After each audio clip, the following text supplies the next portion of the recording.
এখন আমি বানাবো চিকেনের পাতলা ঝোল। তো আমি 1 কিলো চিকেন নিয়ে নিয়েছি মাঝারি সাইজের, আলু নিয়েছি, পেঁপে নিয়েছি। প্রথমেই আমি আলুটা কষে নেবো হালকা করে তেল দিয়ে। আমি এখন পেস্টটা বানিয়ে নিচ্ছি। আলুটা কষানো হচ্ছে হোক। টমেটো নিয়েছি গোটা একটা, আমি পুরোটাই কাঁচা লঙ্কা রান্না করব।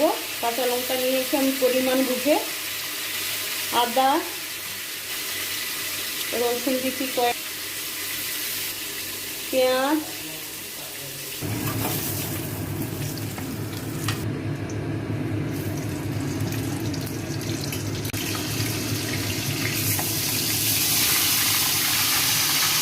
দেখতে পাবেন।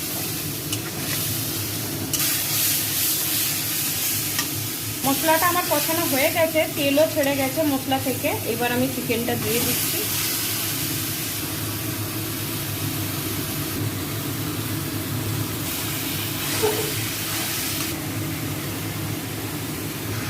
মাংসটা কিছুটা কষানো হয়ে গেছে, এবার আমি আলুটা দিয়ে আর 5-7 মিনিট কষাবো।